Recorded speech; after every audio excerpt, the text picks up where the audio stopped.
Kasi practice makes perfect. Tama ba 'yon? keep on doing things para at least ma-master natin yung ating ginagawa. It's all about, sabi nga simple numbers and mastery. That's how you will become an expert in the field you wanna grow. Sabi ng aking anak, we have to at least 10,000 steps a day to be energized. Sa totoo lang, napakagandang kwento nito, no, Papa, sa atin. Lagi kasi kaming wina-watch dahil fitness trainer nga. Sila mag-asawa. Kasabihin, Mom, did you get your steps? Every day, parang sirang plaka. Mom, did you get your steps? So parang natigil lang kami nung sobrang talagang lamig. Ang hirap maglakad sa labas. Pero as much as possible, naglalakad kami sa mall. Maka-cope up lang. Although hindi talaga kaya sa mall na maka 10,000 steps unless agahan mo. Naglalakad si Dominic kami. Dito, meron siyang treadmill. Doon siya nagwo-walk. Kaya pati ko kung minsan nakaka-walk din kahit winter. Oh, okay. Yeah. That's good. Kasi kailangan natin talaga yung mobilization. Lalo na sasabihin pa ba naman sa akin, Mom, you're not getting any younger anymore. You have to get your steps. Tapos sasabihin niya, I have so many clients in Winnipeg kasi marami din silang mga moms dito sa Fit Mama Club nila. And sabi na, they have no excuse. They were out kahit malamig and they're going to the malls to walk. Which is good.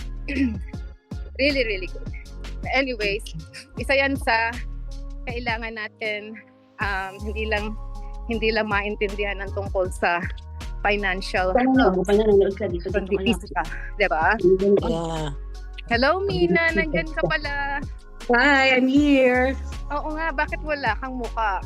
Teka lang, kasi di ako techie, wala pa si Mike, nagda-drive pa, galing The Forks. Okay. So na kanina, ayun, lumabas. Ayan, see? Naglalakad ka rin? Naglalakad ka sa treadmill? Hindi, nasa Kildonan Park. Ayun na. Yeah. Okay.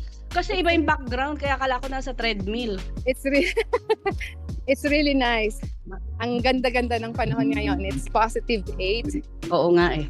So, sabi ko kay Papa, malilate tayo. Hindi bale, sa park tayo magzo-Zoom call. Okay, diba? si Mike on the way home, so makakahabol siya. Hinatid lang si Rem sa Bible study yung anak ko. Habang hinahapo, nagkukwentuhan. Okay. Diba? So, dito lang ako makikinig. Yeah. Just keep on your camera. Sabi nga nung aking video editor, Ate Mel, mas maganda na naka-on yung camera para at least legit. Pagka daw meron ay good news para sa lahat. Kasi hopefully before the end of the week, maayos yung Facebook page at saka makapag-upload ng videos, especially yung first session natin ng videos where majority of us parang nakailang sessions na tayo before they happen. At least makakakuha kayo ng nuggets of wisdom doon sa past videos. Okay. Yeah. Sino nga ba yung nandito nung last sessions natin about tax? Nandito ka ba, Mina? Wala ako last week. Last Tuesday? Ako present. Minessage kita ng dahilan. Nasa work ata ako. Isa yun sa gustong-gustong video na ma-send daw sa rest of the group dahil na-miss out nila. Okay. It's a very good session. Okay. Pwede namang pakinggan sa recording, di ba? Mapapakinggan sa recording, yeah. Pinapaprioritize ko yung recording ngayon para mabigyan tayo ng information about our tax, especially yung filing natin for this year. Yeah. So, malaking benefit nun sa inyo. What if you can save at least $500 when you file your tax this year. Sinong may interest doon? Instead na magbabayad ka, you're gonna be refunded ng $500. At least. O, Okay. diba? That's Yeah. a good idea. That's a good Okay. idea. Sino ba ang kasama pa natin dito? I think kasama natin sila, Christy. Mel, Last Elena, time. Brian. Yeah, which is good. Si Brian was there too. Kaya lang late na si Brian nakahabol noon, right Brian? Yes, late na po ako ng tax. Mm-mm. Pero it's a very good session. Nakakatawa. Sorry about the noise. Ayan, ang dami ng tubig dito. Pumupunta sa natutunaw na yung yelo dito sa Kildonan Park. Kaya nag-melt na, ano? Yeah. Ang daming naglalakad, which is really nakaka-inspire. Excited lang, excited. Mhm. Next time, habang nagsusumcall tayo, dito tayo. Sige. Party. Okay, sige. Let's move forward. Ano nga ba yung discussions natin? Ang first acquisition natin, which was concluded just recently, pero January na close yun eh. Nabuo yung idea na yon just for the sake of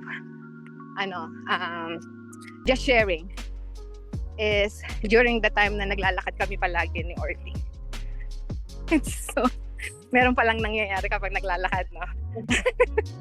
That's nice.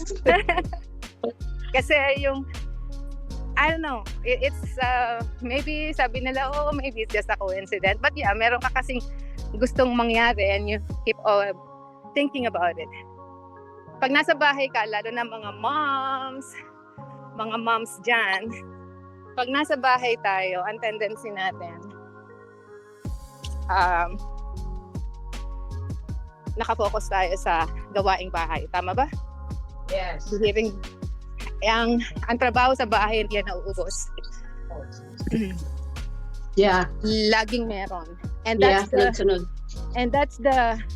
sabi nga, yan yung trabaho na hindi ka pwedeng mag-resign. Hindi ka pwedeng mag-quit. Hindi ka pwedeng magreklamo na ayoko na, hindi na ako magluluto. Parang gano'n, no? Kaya hindi na ako maglilinis. Yeah. Alam mo yon, it's minsan nakakatuwang pag-usapan, but that's it. That's mom's life. Ang mga husband naman, majority of the time, they have other things too. So, pagka nasa bahay ka, ang tendency mo is ano yung nangyayari sa loob ng house. So, what we did, the spring of last year, we really intentionally decided talaga to get out and walk doon sa lugar namin. Nasa West St. Paul pa kami noon. And sa umaga, wala ka halos makikitang mga taong naglalakad doon eh. Kasi majority of them, nagmamadali pumasok sa work. So kami lang ang naglalakad halos. And yung ilang mga seniors na doon nakatira. And we discuss every day while we're walking. Siyempre, hindi yung gawaing bahay. Ang dinidiscuss namin is about ano yung goals natin, ano yung gusto natin mangyari, ano kaya tayo magkakaroon ng building. Kasi yun nga yung July na nagsisimula pa lang kaming i-explore ang multifamily real estate. And then we are comparing it with our portfolio sa real estate. We do have, di ba? Meron naman kaming office na 2. Nagtatlo pa nga yung office namin. So we're comparing it. Totoong ang advantage of having a multifamily portfolio is people needs a place to live, 'di ba? Dahil nag-hybrid na ang majority of the company, all the offices are still there. hindi pwedeng magtrabaho ang mga tao sa bahay. 'Di ba? Hybrid setup. So, majority ng offices, hindi ganun nagkakaroon ng tawag nito, ng business. Kaya that's where the discussion namin ni Orly every day and hearing yung idea na okay, tayong lahat, okay, this is for all of us. Tanungin natin yung sarili natin. Kung titigil tayo magtrabaho, hindi tayo magtatrabaho, hanggang kailan tayo magsasurvive? Like, you keep your lifestyle the way it is. You keep hindi ka magkakaroon ng any change on spending. Hanggang kailan yung ating nakatabi? How long? 'Di ba? Yung word na sustainability, that is the word that strikes us. Kaya kami nag-isip. Kaya lagi kami nag-usap. Imaginein mo, every single day, we walk and complete our steps na halos 2 hours kami nasa labas and just talking about the idea. Paano kaya yon? How can we do that? And then, naman. 'di ba? Ano yung it's kung talagang meron kang something na in mind. Kasi ang tanong nga saan ba tayo magsisimula? Saan ba tayo magsisimula? Actually, magsisimula tayo sa atin. It's us. It's in us. Bakit mo ba gusto na mag-invest, di ba? So, kinilaro talaga namin ang gusto. Kasi we've been investing in real estate for quite some time na. And it's, hindi namin makita yung sustainability. Na syempre, hindi naman tayo habang panahong malakas. Nagre-retire nga tayo, di ba? Pero ang dami kong kliyente. Ang dami kasing mind opener sa akin, especially nasa real estate ako. Ang daming mind opener na mga kliyente ko who's been in their career, very good lifestyle, very good career. More than 40 years, 38 years, 35 years na nag-work. Nag-magic 80. And then, only to find out after 2 years, 3 years, ubus na, wala na. And they're gonna go back to their work. Parang, teka muna, something is missing, di ba? Something is, kailangan may make change ng konti doon. Kami pa naman ni Orly, pareho kami tamad. Tamad in the sense na hindi kami yung gigising ng maagang-maaga para pumasok sa work, mag-spend ng 8 hours sa work and go back home. Hindi namin, hindi yun yung aming direction. So we wanna, tayo. di ba? Parang, teka muna. Kayo ko yun. Parang, kailangan meron tayong gawin na kakaiba. Yeah. Di ba? Para may mangyaring kakaiba. Kasi otherwise, walang mangyayari. Yeah. So, that's, well, talagang it's a serious talk. Sabi nga, real talk. Yes. Then, anong first step natin? So, anong dapat natin gawin? Ganda ng background ko, imagine mo yan. Lumilipad na gansa. Nature. But anyways, talagang yon, serious talk na halos yon, we put it into writing na kailangan may mangyari ng 2024. And God is listening, you know? Yung every time na nag-uusap kami and we discuss details, tapos sinusulat nyo in writing, sabi nga, it's just like a prayer request, di ba? Parang prayer request that meron kang something in you. Sabi nga sa Bible verse, delight thyself in the Lord and He will give you the desires of your heart. Ganon siya ganon siya kalapit. So any one of us who are really serious and wanting to find something na gustong ma-accomplish in life. Naniniwala ako doon. And doon kami nag-start na sulat natin yan. Sulat natin lahat. Sulat natin yung gusto natin, and then lagyan natin ng timeline. I wanna share with you, wala lang ako sa bahay ngayon kasi meron ako sanang naka-reading tawag dito, video to share with you yung kailangan daw, if we wanna accomplish something, we have to at least have target. Let's have a target. Kasi yung target na yon, regardless of what you will be doing, kailangan yung target na yon nakaset na. And bawat isa naman sa atin, meron tayong iba't ibang targets, di ba? Magkakaiba naman tayo ng goal. Hindi naman lahat ay gusto yung ganito, gusto yung mag-travel, gusto yung may magandang sasakyan, or may magandang bahay. Hindi naman ganun lahat eh. May kanya-kanya tayo. Very specific. Where ito yung gusto nating mangyari sa life natin at a certain period of time. Well, especially now that meron na kaming pangalawang apo, ayan na, lalong nadagdagan yung dapat ma-accomplish. So, it's all about planning for your future. And well, nakakatuwa dahil walking is one of the ways where napaka-alive ng iyong body and spirit, and you talk about this. 'Di ba?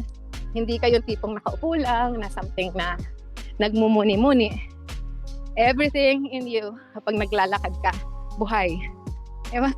So, it's fun. But anyways, we already got our third round. Kapag naka-third round kami dito sa Kildonan Park, we already had about almost 8,000 steps. So, yun ang kwento ko sa paglalakad. Kaya, kung gusto nyo matupad ang inyong mga dreams, maglakad tayo.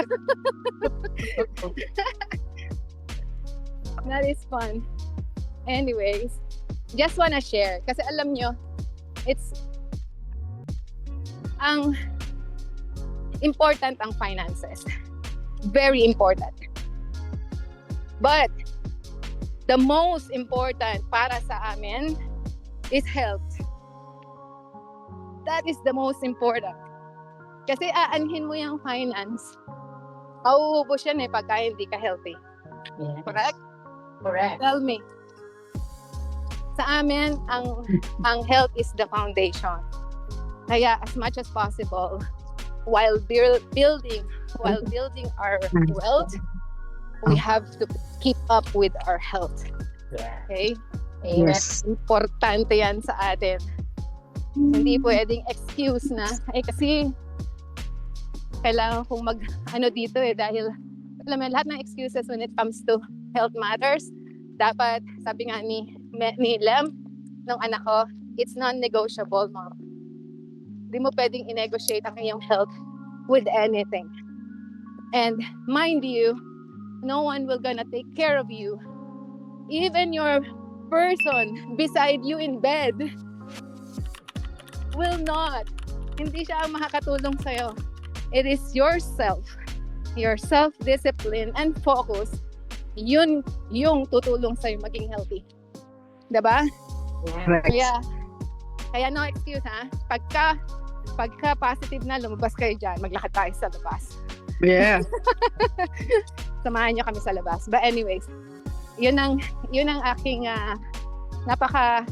napaka-inspiring na kwento. Pa nag-uusap kami ni Orly. Remember when we were dealing with that property? Saan tayo kukuha ng milyon? 'Di ba? Saan tayo kukuha ng milyon? Ang initial requirement ng bangko when we were dealing with that property is only 715,000 plus closing costs. So, roughly nasa 800 plus thousand lang.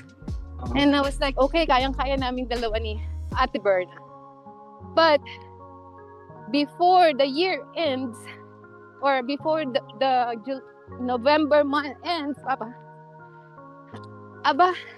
biglang ang confirmation ng bangko ay, no, you have to come up with 1.365.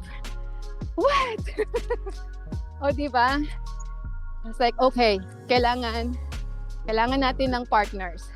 And that's when everybody helped out na, okay, meron kami, sama kami dyan. We join together, we full funds together, and then come up with that. And God is good. Hindi pa man na umabot ng, I would say, hindi umabot ng 2 months eh. Nabuo yung 10 na magsasama-sama para maka-acquire. Diba?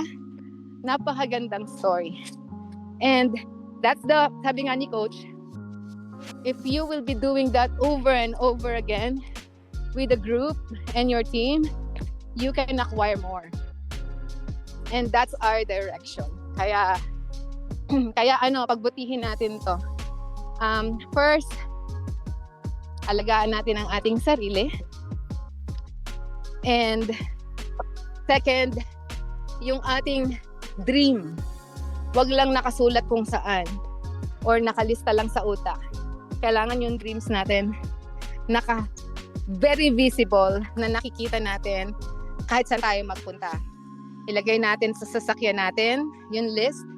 Ilagay natin sa kwarto natin para bago tayo matulog, makikita natin yung dream natin na yun. Pag tayo pagising sa umaga, magluluto ka sa kitchen, naandun yung dream board mo. And then, pagka ikaw ay pupunta sa washroom, maliligo, nasa harapan mo yung dream board mo. Pwede ba yun? Actually, ang dreams list ko ay nasa cellphone ko. So every time I'll open my phone, I can see my dream list. Something very creative, something that will make your mind blow. Kasi that's how dreams are being created. Hindi siya yung something na masyadong parang sabi nga ni mentor, kapag mangangarap ka, yung nakakatakot, yung parang hindi kaya. Kasi nandun yung challenge. Kasi pag kayang-kaya, walang challenge. Kagaya nung unang nalaman namin na ang down payment ay 715,000 plus closing cost nasa mga 800,000 lang kami. It's like, kayang-kaya. Kaya na natin to, Sister Berna. And then biglang naging 1.3 plus closing cost. Naku, kailangan 1.5 million. So that's how it is, 'di ba? Pagka may challenge na ganun kalaki, doon ka makakapag-create. Your mind is super creative. Your mind can discover things na sometimes hindi mo nga halos maubos maisip. Well, salitang matatanda yon. Hindi mo maubos maisip kasi 'di ba nagawa. So that's how your mind can work. Your mind is super powerful. Pero sometimes because we only think low or less, we think small, ang nangyayari sa mind natin, andun lang siya, wala lang siya halos ginagawa. Okay? So that's how powerful our mind is. If we are creative enough to use it, then you can discover. Kaya so grateful. We've been challenging ourselves for many years na, even before we came here to Canada. Kaya nasasabi ko to sa inyo, marami na kaming testimonies about how God is really so good kapag may mga ganitong klaseng situations in life. And then eto nga, the new opportunity comes in na pwede pala yung I thought in my 15 years in real estate, I thought it is not possible. Pero pwede pala yun. Bakit ngayon ko lang nalaman? But anyways, it's not the end, 'di ba? Hindi pa naman. And it's good dahil marami tayong kasama ngayon na young professionals who are learning these things. This will never stop. Yung acquisition will be continuing. May mga opportunities outside Manitoba that we tempted to acquire, pero laging bumabalik yung puso namin sa local market na if we can go there and find there, tingnan din natin dito sa local market. So hindi naman ganun kabilis na parang bahayan dito sa Winnipeg na pagka after 1 week wala na yung property, ubos na, na-sold na, no? yung mga properties na kagaya nito, like 100 units, 150 units, 140 units, hindi siya basta na nawawala sa market. It stays longer in the market. Kaya meron tayong chance to look and compare. Pinag-aralan natin last few months ago about numbers.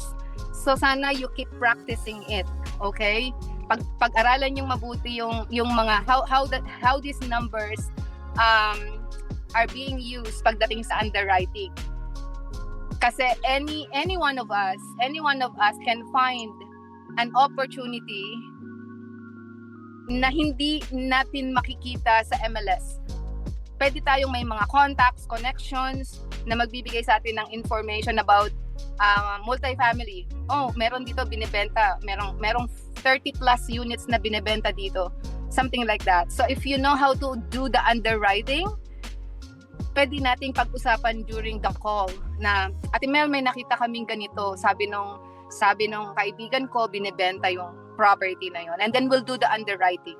Tingnan natin kung papasa siya sa numbers. Kasi kapag pasok ang numbers, madali na nating ihanap ng lender yon. Madali na. We are well connected based on sa ating naging experience on the first property. Meron na tayong connections dun sa mga lenders. And yun yung isa sa kumbaga sa ngayon, yun yung bala natin, 'di ba? Hindi na tayo mangangapa. Meron na tayong directions on how our next acquisition would be. But again, ang importante is kahit hindi nyo kami tawagan or kahit hindi nyo ko makausap or hindi natin makasama yung mga naging partners, kayong mga estudyante, I call you students, tayong lahat dito estudyante.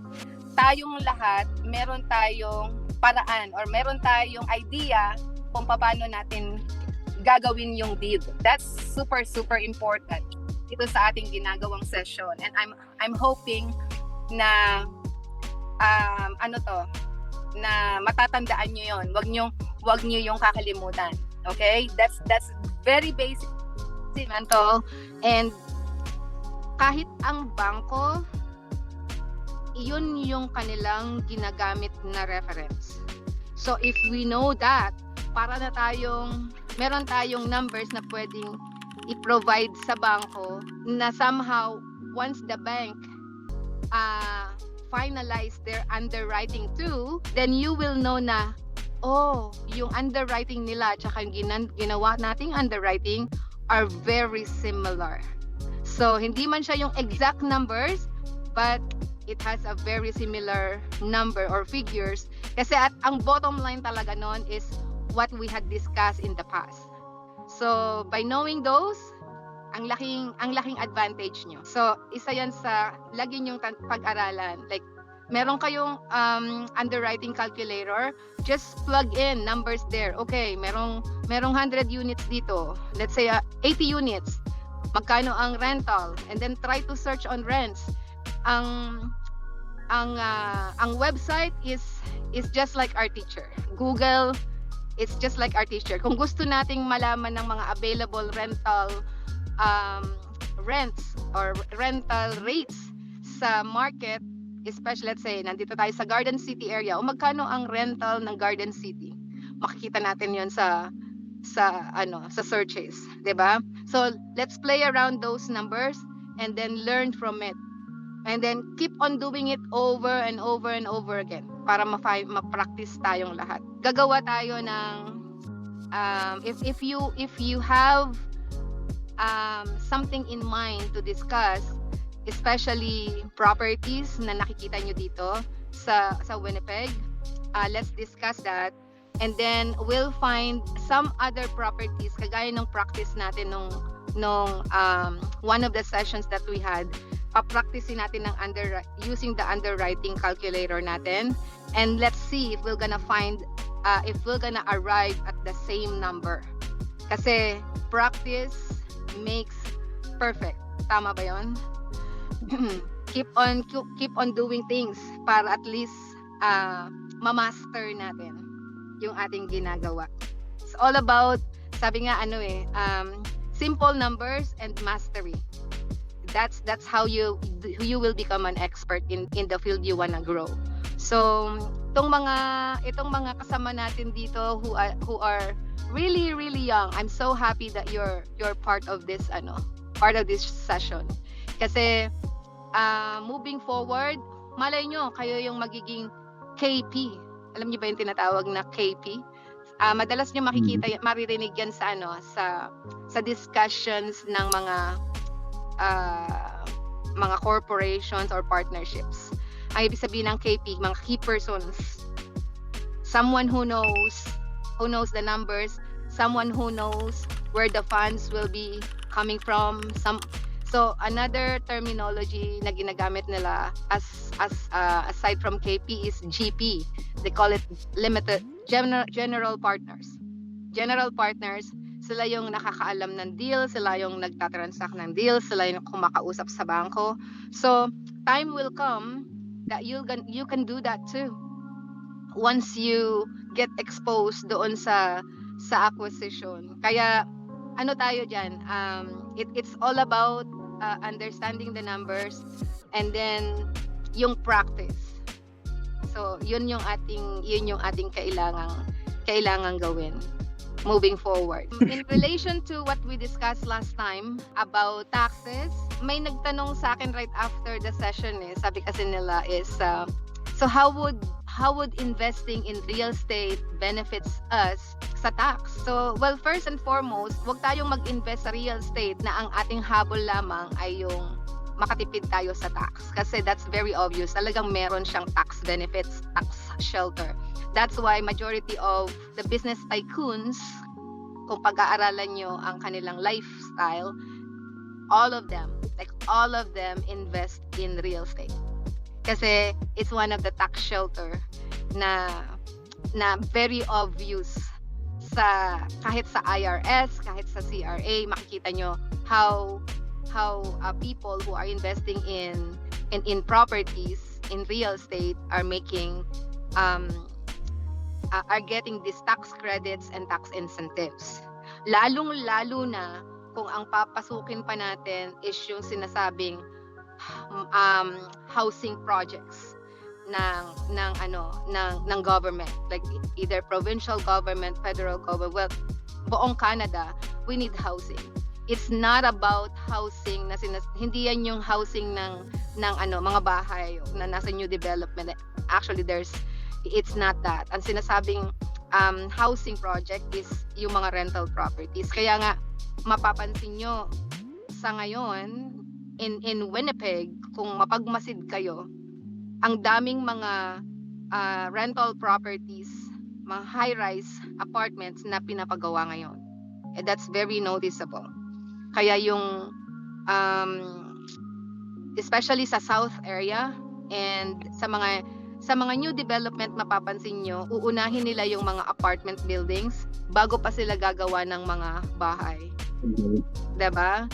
That's how they get into yung nagpa-participate sila sa government housing kasi sa programs na to, kasi they can get money funded kasi especially ng CMHC ang mga ganitong klaseng projects. So those are mga incentives or benefits to be in real estate gain. 'Di ba? Hindi lang tayo builders kasi and our mentor would want us to stay away muna sa pagbi-build, especially if we are just starting out. Ang nakakapag-build ng ganitong klaseng mga facility are banks and mga financial institutions and mga insurance companies. Kasi for a very simple and obvious reason. Alam niyo kung ano yung reason na yon? Bakit sila yung nakakapagpatayo ng mga malalaking facility? Sige nga, let me hear from you. Sige nga, let's open the discussion. Sa tingin nyo, bakit ang bangko, ang mga financial institutions at ang mga insurance companies ang may kakayanang magpatayo ng mga bagong facility? They have the money. They have the money. Okay? Okay? Saan galing ang pera nila? Sa atin. Sa iba't ibang tao, pinagsama-sama. Atin. Diba? Diba? For a Mhm. very obvious and simple reason, the money, the small money that we have, saan natin inilalagay? Sa kanila. Diba? Nila. Mhm. Hindi nila hinihingi yun sa atin. We voluntarily give it to them. May Because- tubo pa. Yeah.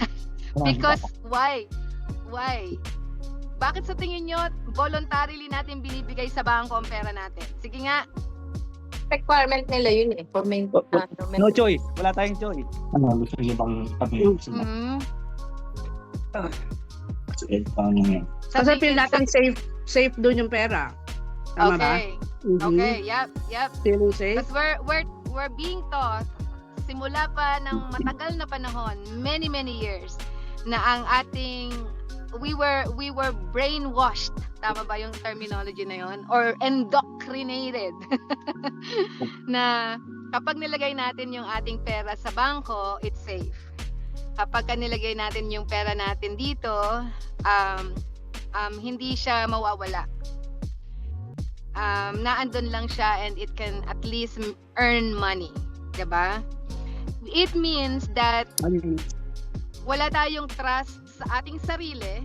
Yun ang ibig sabihin nun eh. Sa totoo lang. This is not my word, okay? This is a word from my mentor.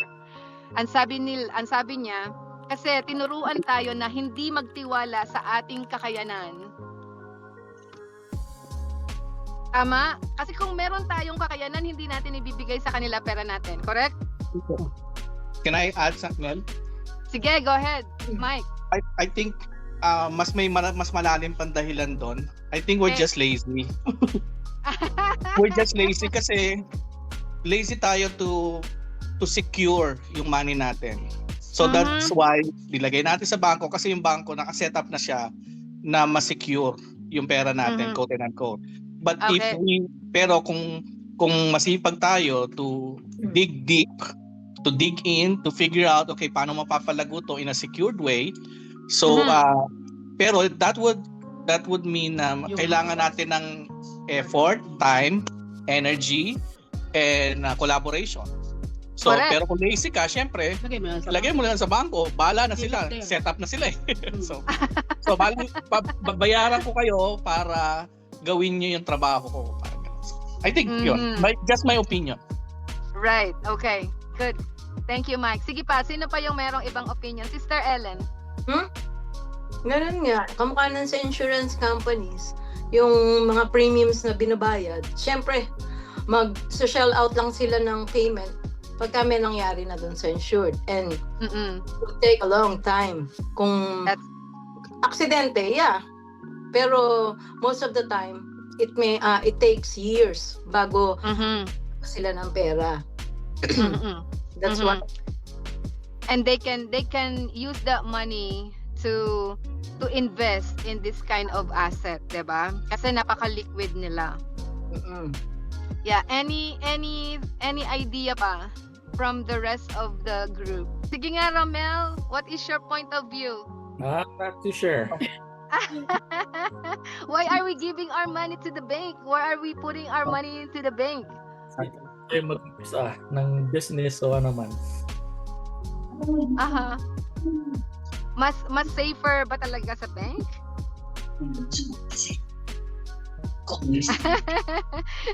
I remember asking someone na, mas safer ba talaga sa bank? And he said, I don't have any money in the bank. Because first and foremost daw, hindi siya naniniwala sa sistema ng bangko. I was like, good for you. So where your money is stored then? Diba? Where is our money being stored? Thank you, Romel. So, Romel, any idea? Mas safe or mas comfortable ka na andun ng iyong savings, right? Was it? Not really, but I guess you could say it's the safest for now. Or investment or other. Okay. Rather than just put it in in a tawag nito, in a safe box na walang ginagawa, right? At least in the bank, put it in a high rate savings, so it will still generate a little bit, right? Si Jason, thank you, Romel. How about si Jason? Sorry, Ate Mel, why do we put our money in the bank? Why? Yeah, why? Yeah, well, I think since we're young, parang yun na yung nakasanayan natin, di ba? For parents, Mhm. na, mag-save tayo sa bank kasi, di ba? We Mhm. don't know how much it's earning, basta nandun lang siya. So, I guess yun yung nakasanayan natin. And siguro hindi rin natin alam kung saan siya pwedeng dalhin. Some people are just kagaya ko, nag-isip ako dati, magbi-business ako, pero gusto ko long term, I wanna know what will be the result. Ayoko kasing magbi-business ako nang hindi ako sure, and in the end, yung mga nakikita kong business, bigla na lang silang, alam mo yun, mababangka. Nawawala. Oo, Yeah, so nagko-collapse. doon na lang Yeah. siya, siguro doon na lang siya, hindi siya mawawala doon, whatever happened. Diba? I guess that's my thought before why I'm just saving it in the bank. That's Kung correct. pwede yang Yeah. itanim yan tinanim ko na lang yan para mamunga siya na tumubo. Kung pwede lang sana gawin siyang parang puno, no? Na tayo na lang magtatanim, 'di ba? Tapos maalagaan mo siya dun sa if money can grow on trees. That's my thought, ate. I know, yeah. Tapos ka na ba, Brian? Yeah, I just drop the call. Ako rin, Ate Mel, kasi nakikinig lang ako, magdadagdag din ako. Kaya natin nilalagay sa bank, easier to access din. Kasi, di ba, sa bank, pwede na natin mag-set up ng payments, automatic na. And then, ginagamit din natin yung usually our bank statement as reference to how our assets are. Para kunyari, kailangan natin Oo naman. Parang yun yung ano natin, nandun yung records, proof, especially, 'di ba? Especially kapag meron tayong tawag nito sa pagbili natin ng property. Actually, isa yan sa mga hinihingi ng bangko, 'di ba? We have to provide that information so that at some point help, 'di ba? Na meron kang maipapakita na ito yung trail ng aking banking, 'di ba? Yeah, that's one thing too. So, but anyways, one of the reason why we were putting our money in the bank is because of that. Yung typical na sinabi nga ni Jason na kasi nga that's how we are told from the very beginning. Minsan naging tamad na, kagaya na sinabi ni Mike, yung isip natin na mag-think pa of other things on how to explore yung meron pa palang mas better opportunity, 'di ba? And then minsan nakakaroon naman ng mga tawag nito, well, according to my mentor, minsan kapag ka may pera ka sa bank, you become a target. And ikaw, pag wala kang disiplina sa sarili mo, pag may nakita kang something, oh my goodness, you can let it go right away, 'di ba? Kaya just be cautious dun sa ating ganong klaseng mindset. And laging GYM, guard our minds with a lot of information. Maging metikuloso tayo, pero yung pagiging metikuloso natin, hindi naman tayo dapat naka-stuck. Okay? Majority of us, dahil naging metikuloso tayo, marami tayong nalamang information, natakot na tayo, we didn't move anymore. Maraming ganun na nai-stuck. So, hindi naman healthy yon para sa atin. So, we have to, again, trust, number 1. Number 2, trust but verified. Lagi niyong i-verify lahat ng information na matatanggap nyo. And trusting is not something na parang ano ka na lang, basta na lang, diba? You have to verify all the time. Like 100% trust, 100% verified. Para lahat ng action natin, alam natin na I am totally responsible in what I will gonna do with my money. Doon sa ating investing, sa ating tax, how it will relate to that is every investment opportunities when we put our money into it, especially kung kung inutang natin ng funds, yung advantage na yon that you can expense the interest of that money is one thing that will shelter you on tax in whatever income it will give you. Okay? So, maraming benefits, credits, and shelters pagdating doon. Aside from incentives and grants pagdating sa real estate investing. Okay? So, and housing. Dahil government program yan eh. Any government program, tandaan nyo, every government program na doon ka mag-i-invest, ang dami nating tax shelters doon. And your accountant would know. Yung mga tax experts will know that. Na dahil nandun ang investment mo, na andun ang lahat ng favor sa'yo. So, that's where we are trying to get into yung housing na yun. Kasi nga, we are in crisis right now. But guard your money, okay? Last time sinabi ko nga na wag nating basta ibigay lang kay CRA yung ating pera. I would rather ask my tax preparer na this time pag nag-file ako ng tax, I'm gonna say ayokong magbayad ng extra tax, gusto kong magkaroon ng refund. Can you do that? Wag lang basta ibibigay niyo yung T4 niyo doon sa nag-prepare ng tax, okay? Find ways on how you can get some refund out of it. Paano ba yon? Hayaan niyo mag-isip yung tax preparer niyo. 'Di ba? Parang andali naman ang trabaho nila, taga-file lang ng tax. Bibigay niyo yung T4 and they're gonna compute. Pag-isipin niyo sila. Tell them, I think I will be entitled to a refund this year, and let them think. Okay? Sabi nga, lagi ko tong naririnig sa discussions sa discussion with our coach. Sabi niya, the quality of your answers that you're gonna get will be through the quality of your questions. Kaya galingan yung magtanong para mas makakuha kayo ng quality answers. O, diba? So, this time, make that kind of change sa pagpe-prepare nyo ng tax this year. Ask your tax preparer, how can we get a tax refund this year? Or kung nalagi kayo nakakakuha ng tax refund, sabihin nyo, how can we get a bigger tax refund this year? Let them think. Okay? Let them think. So, oh my goodness. Is it almost 7 o'clock already? Parang ang bilis ng oras talaga. Anyways, that's how it is. Time flies so fast.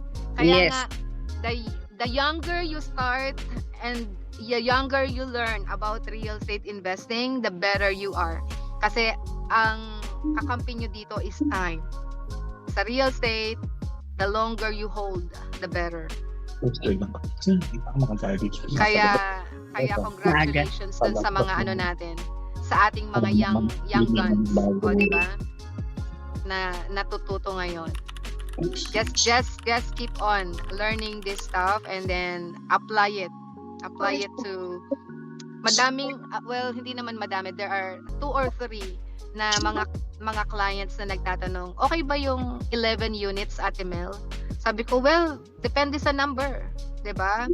If the number makes sense, why not? Pero if the number would not make sense, better hold on. Kasi laging numbers game yan eh. So if you're gonna find a property, tingnan nyo, bakit hindi, 'di ba? Just to try, 'di ba? So, I know. Anyways, any questions before we end up? It's just 7 o'clock. Oh my goodness, ang bilis. Ang bilis ng panahon. Any other questions? Seeing none? Okay, so at least we learned something again today. Hopefully, by next week, meron tayong interactive tayo by next week. magdi-discuss tayo nung sa underwriting natin. Practicein ulit natin.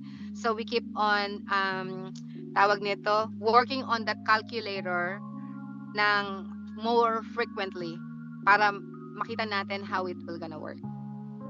Okie dokie. 7 o'clock. Thank you very much. Thank you po. Have a good See you night, everyone. again. See you again. Okay. Take care. God bless everyone. God bless. Bye-bye.